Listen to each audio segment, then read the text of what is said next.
시편 3편은요, 탄식 시입니다. 다윗이요, 자신의 죄로 인하여 하나님의 징계를 받고 있을 때 드린 탄원의 기도예요. 다윗은 무서운 죄를 지었습니다. 우리야, 아주 충성스러운 부하의 우리야의 아내와 간음하고요. 그로 인하여 아기가 생기니까 그것을 감추기 위해 그 충성스러운 부하 우리아를 전쟁에서 죽게 만드는 아주 무서운 죄를 지었습니다. 그리고 그 죄로 인하여 다윗이 하나님으로부터 아주 무서운 징계를 받습니다. 바로 아들 압살롬이 대적해서 반역을 해서 일어납니다. 다윗의 맏아들은 암놈입니다. 암놈이 보니까요, 어머니가 다른 여동생 이제 다말이 너무 이쁜 거예요. 그런데 허락받을 수 있을까 하는 마음, 그러니까 허락하지 않을 거라는 이 마음에 배 다른 여동생 다말에게 못된 짓을 합니다. 그리고 암놈이 다말에게 못된 짓을 하고 나니까 마음이 변한 거예요. 다말이 보기도 싫어지는 거예요. 그래서 다말을 내쫓습니다. 이때 다말의 오빠가 압살롬이에요. 압살롬이 이야기를 다 듣습니다. 그리고 배 다른 암놈을 마음속에 두고 있다가 죽여요. 그리고 암놈을 죽인 후 압살롬은 도망을 갑니다. 이런 일이 벌어져요. 그러다 압살롬이 자기 스스로로 유배했던 유배지에서 돌아오게 됩니다. 그러나 다윗은 압살롬을 보기가 너무 힘이 든 거예요. 그래서 압살롬을 만나주지 않습니다. 아들은 아버지를 만나지 못하게 돼요.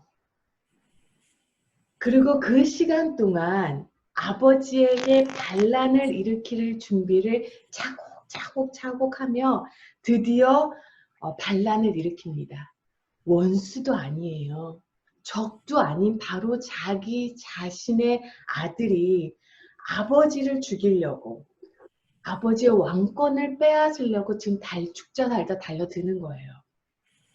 근데 이 모든 일의 중심에 다윗의 그 지난날, 우리아에게 했던 그 지난날의 죄가 그 중심에 있는 거예요. 사무엘하 15장 13절에 보면요. 이때 다윗이 압살롬을 피해서 궁을 떠날 때요. 이때 피신을 할 때 맨발로 울면서 머리를 가리고 도망을 갔다고 합니다. 다윗 성에서요. 이때 다윗이 고백한 게 시편 3편이에요. 고백하기를 시편 3편 1절에서 여호와여 나의 대적이 어찌 그리 많은지요. 일어나 나를 치는 자가 많으나이다. 사방이 지금 다 적인 거예요. 다 다윗을 좋아하고 사랑했고 충성스러웠던 백성들이었어요. 근데 그들이요 하루아침에 다윗에게 등을 돌리고요 압살롬에게 마음이 간 거예요. 아니 어떻게 그 지난 시간을 같이 보냈는데 다윗을 그렇게도 모릅니까? 백성들이 다윗을 너무나 잘 알아요. 근데 어떻게 그렇게 하루아침에 빨리 그것도 반란을 일으킨 자기의 아들 압살롬에게 마음이 향할 수가 있냐고요. 어떻게 그 편에 마음이 설 수가 있냐고요. 그렇게. 처음에는 다윗도 이게 믿어지지가 않았어요. 근데 하루아침에 사람들의 마음이 압살롬에게 향하는 걸 보고 나서요. 이때 다윗이 깨닫습니다. 이것은 하나님이 하시는 거구나. 하나님이 나를 치시려고 하시는 거구나. 그래서 사람들의 마음이 이렇게 하루아침에 압살롬에게 향하는구나. 아들 압살롬이 반역을 할 마음을 그냥 내버려 두시고 사람들의 마음이 그에게 향하는 것을 하나님이 내버려 두시는구나. 사무엘하 12장 9절에서요. 다윗이 죄를 짓고 난 후 나단 선지자가 다윗에게 하나님의 책망을 전합니다. 책망을 전할 때요. 이런 내용이 있었어요. 사무엘하 12장 9절. 어찌하여 내가 하나님의 말씀을 여호와의 말씀을 업신여기고 나 보기에 악한 일을 행하느냐. 내가 칼로 헷사람 우리아를 치되 암몬 자손의 칼로 죽이고 그의 아내를 빼앗아 내 아내로 삼았도다.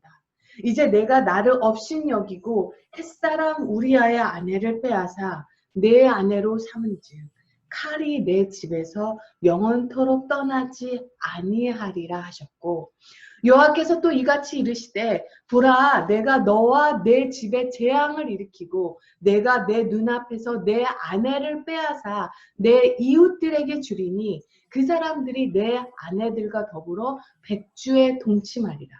너는 은밀히 행하였으나 나는 온 이스라엘 앞에서 백주의 이 일을 행하리라 하시니 너무너무 무서운 예언을 한 나단 선지자가 너무너무 무서운 예언을 했는데요.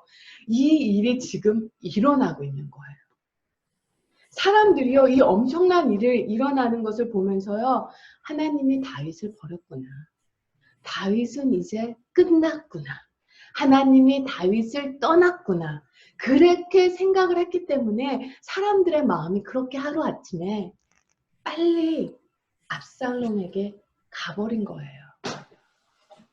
2절 말씀에 많은 사람이 나를 대적하여 말하기를 그는 하나님께서 구원을 받지 못하나이다 하시니라.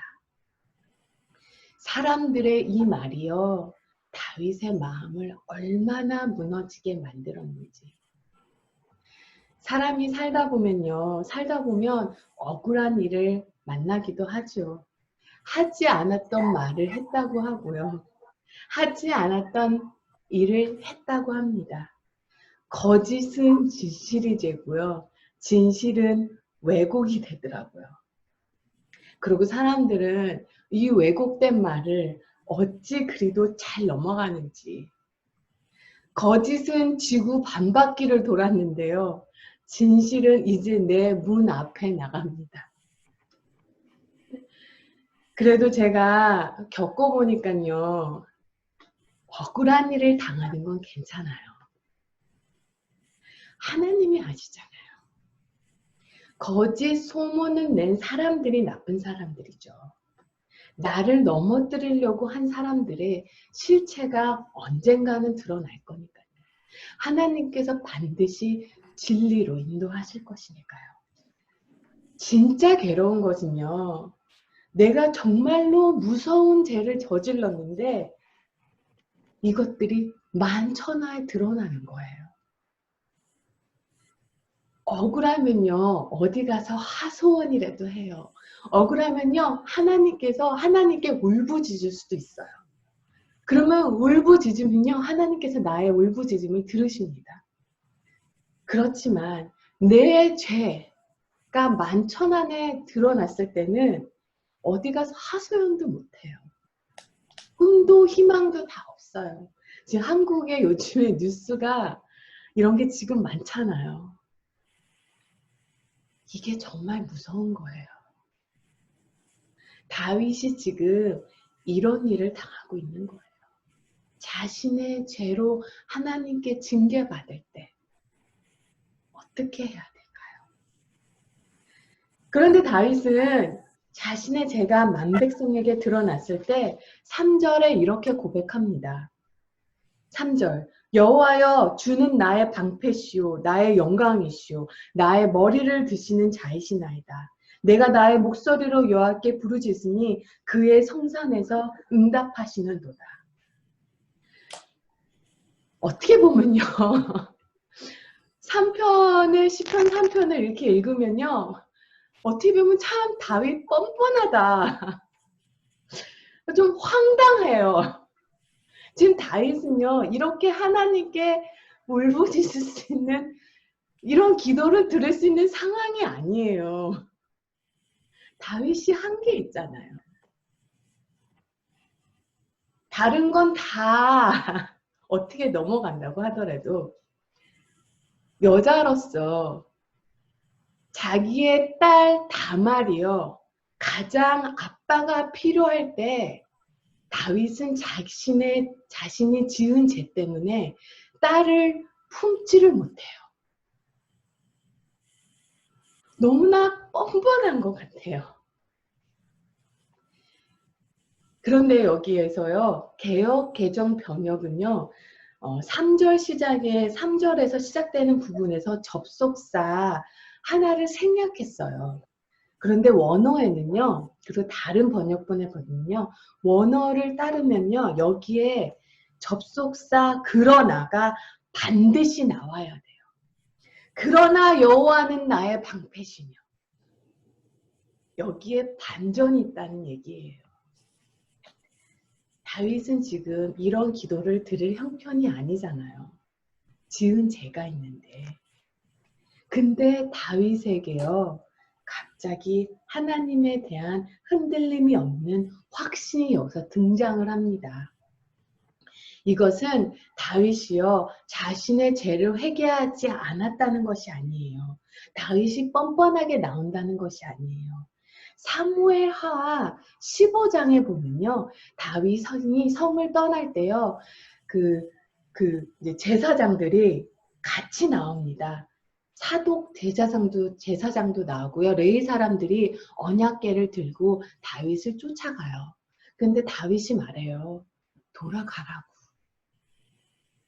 궁으로 돌아가라고 해요. 거기에 너희가 있을 자리라고. 사실 언약궤가 다윗과 함께 있으면 다윗에게 도움이 돼요. 다시 왕권을 찾는데. 하나님이 떠났다고 생각하잖아요, 사람들이요.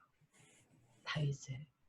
언약궤가 있으면요, 그래도 다윗에게 정통권이 있기 때문에요. 하나님께 기름 부은 자라는 그 정통권이 있기 때문에 언약궤가 있으면 다윗에게 도움이 됩니다. 근데 다윗이 언약궤를 다 돌려보내요. 압살롬에게 그냥 다 내어줍니다. 그러면서 말하기를 사무엘하 15장 25절에 하나님의 궤를 성 안으로 다시 가지고 가시오. 여호와께서 만약 나에게 은혜를 베푸신다면 나를 다시 돌아가게 해주실 것이오. 여호와께서는 언약궤와 예루살렘을 다시 볼 수 있게 해주실 것입니다. 그러나 주께서 나에게 은혜를 베푸시지 않는다 해도 어쩔 수 없고 주 뜻대로 하기를 바랄 뿐이요. 그리고요, 16장에 보면요, 시므이가 사울왕 집안 사람 시므이가 다윗을 저주하며 돌을 던집니다. 이 다윗에게 돌을 던지니까요, 옆에 있는 부하들이 다윗에게 그래요. 어떻게 저 사람은 그냥 가만히 내버려두냐고. 자기가 가서 당장 죽이겠다고. 그때 다윗은 그냥 내버려 두라고 합니다. 그리고 그 돌을 다 맞아요. 그 저주를 다 받아요. 여호와께서 시키신 일이니 저주하게 내버려 두라고 하십니다. 다윗은 하나님의 징계를 다 받아요. 다윗은 싸우지도 않고 압살롬에게 다 내어줍니다. 그리고 징계를 받으며 철저하게 회개를 합니다. 그리고 모든 것을 주님께 맡겨요. 비록 지금 하나님의 언약궤는 자기 옆에 없지만 하나님께서 약속하셨거든요. 버리지 않으시겠다고. 하나님의 언약궤는 함께 있지 않지만 언약의 하나님을 의지합니다. 하나님의 언약에 의지를 해요. 그리고 하나님이 어떠한 분이신지를 생각하게 됩니다. 우리 삶에요, 많은 문제들이요, 하나님이 어떠하신 분인지를 알게 되면 자연스럽게 해결되는 일들이 참 많아요. 하나님이 어떠하신 분인지를 알게 되면요. 그리고요, 그러면서 무너졌던 신뢰가 지금 회복되는 거예요. 신뢰가 회복이 되니까요. 다윗의 마음속에 하나님에 대한 흔들림 없는 확신이 다시 마음속에 등장을 하는 거예요. 하나님에 대한 신뢰가 회복되고 있음을 말하고 있습니다. 방패는요, 막아주는 거죠. 하나님은 우리의 방패시다라고 말합니다. 다윗은 철저한 절망 속에 더 큰 하나님의 희망을 보았어요. 철저한 회개 속에 더 큰 회복을 경험합니다. 그런데 우리는 알아요. 하나님이 우리의 방패가 안 되실 때가 있다는 것을 압니다. 예수님도 죽음을 당하셨잖아요. 제자들도 다 순교했잖아요. 그리고 지난날 기독교의 역사상, 그리고 지금도 여전히요. 하나님의 뜻대로 살려고 하는 사람들은 고통당하고 죽음을 당하고 있습니다. 그럼 하나님은 우리의 방패가 아니신가요? 우리가 흔히 이렇게 생각할 수가 있어요. 특히 고난 중에는요. 그러나 하나님이 우리의 방패라고 말하는 것은 우리에게 고통이 없게 해준다는 이야기가 아니고요. 고통 속에서 우리의 영혼을 든든히 지키신다는 것입니다. 그래서 그 영혼이요, 심연으로 빠져들지 않도록 해주시겠다는 거예요. 이게 진정한 방패라는 거죠. 그래서 그렇게 죽어갔던 수많은 사람들이 비록 육신은 죽었으나 하나님의 뜻대로 살려고 했던 사람들, 죽기까지 하나님의 뜻대로 살려고 했던 사람들의 그 마음을 보고요. 나를 향한 하나님의 말, 나를 위해서 죽기까지 품으시는, 피 흘리기까지 품으시는 예수님을 보게 됩니다. 그리고 주님 앞에 사람들이 나오게 돼요. 나의 죄로 인하여 내가 무너질 때가 있어요. 내 스스로가 나한테 실망해서 이거밖에 안 되나. 내가 쌓아온 이제까지 한 믿음 생활이 이거밖에 안 되나. 내가 이렇게밖에 할 수 없었나. 기가 죽고 고개가 푹 떨궈질 때가 있습니다. 이때 나를 향한 하나님의 마음을 느끼셔야 돼요. 나를 살리기 위해 자신까지 내어주신 주님, 무엇을 안 주시겠습니까? 그냥 그렇게 버리시지 않으신다 그랬어요. 떠나시지 않으신다고 하셨어요. 그리고 이 고통의 죄에서 나와 함께 하시는 주님을 다시 보게 되고, 그렇게 되다 보면요, 내 안에 확신이 다시 등장합니다. 주님은 나를 버리지 않아. 징계 속에서도 하나님은 나에 대한 마음이 변하시지 않아. 정말 징계는 짧고요. 하나님의 은혜는 참 깁니다. 어제는 주님의 제자로 실패했지만 오늘은 다시 주님의 제자로 살아갈 희망이 생기는 거예요. 어떤 목사님께서 그러시더라고요. 믿음은 자기 속에 기둥 하나가 서는 거라고. 내 안에 기둥이 생겨 푹 떨궈진 고개가 다시 세워지는 거라고. 고개가 빳빳해지는 게 아니고요. 내 안에 흔들리지 않는 중심이 생기는 거예요. 절망 속에서 나의 존엄성을 회복하시는 주님을 경험하게 됩니다. 5절 말씀, 내가 누워 자고 깨었으니 여호와께서 나를 붙드시니로다. 믿는 사람은요, 우리 안에 성령님이 있어요. 그래서 믿는 사람이 죄를 짓게 되면요, 우리 안에 계시는 성령님이 애통하시는 것을 느낄 수 있습니다. 성령님께서 우리 안에 애통하실 때요, 우리는 잠을 푹 잘 수가 없어요. 애통하는 하나님이 느껴지세요. 그러나 그때 무릎을 꿇고 하나님께 부르짖고 짖으면 하나님의 용서함을 경험하고 계세요. 경험할 수 있어요. 주님의 용서의 손길과 용서의 음성을 들으면 내 안에 웅크러졌던 나의 영이 다시 회복되고 주님 안에서 다시 안식할 수가 있어요.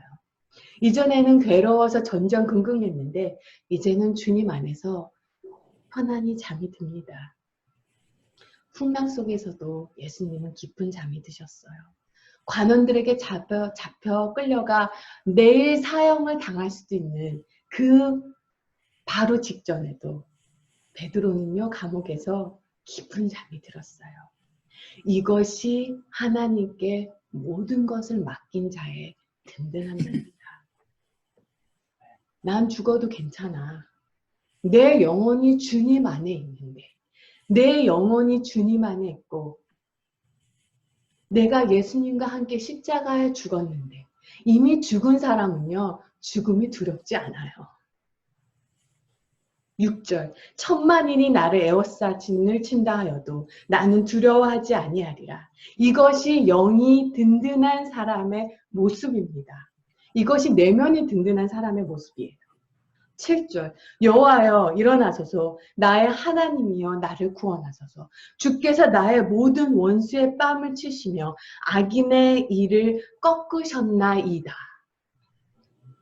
이게 아주 중요한 표현이에요.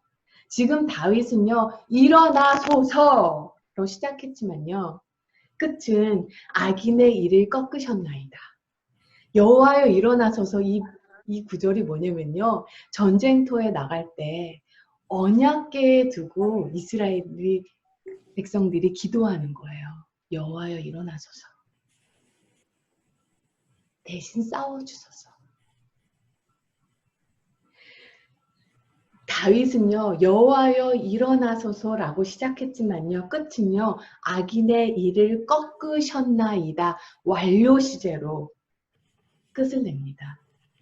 이것을 읽으니까요 마치 여러 아이들에게 괴로움을 당하던 어떤 한 아이가 아빠가 자기가 괴로움을 당하는 걸 봤어요. 봐고 아빠가 저기 이제 나를 향해 막 오고 있어요. 그걸 아이가 딱 보고요 아이들한테 하는 말이 저기 우리 아빠 온다. 너희들 이제 다 죽었어. 너희들 이제 다 끝났어. 이 모습을 보는 것 같았어요. 이 7절 말씀은요. 사실 2절 말씀으로 다시 돌아가고 있는 거예요. 2절에서요. 말로 나는 더 이상 가망 없어. 하나님께서 나를 버리셨다고 말로 조롱하는 그들의 입을 막아버린다는 얘기예요. 그들이 할 말이 없게 한다는 거예요.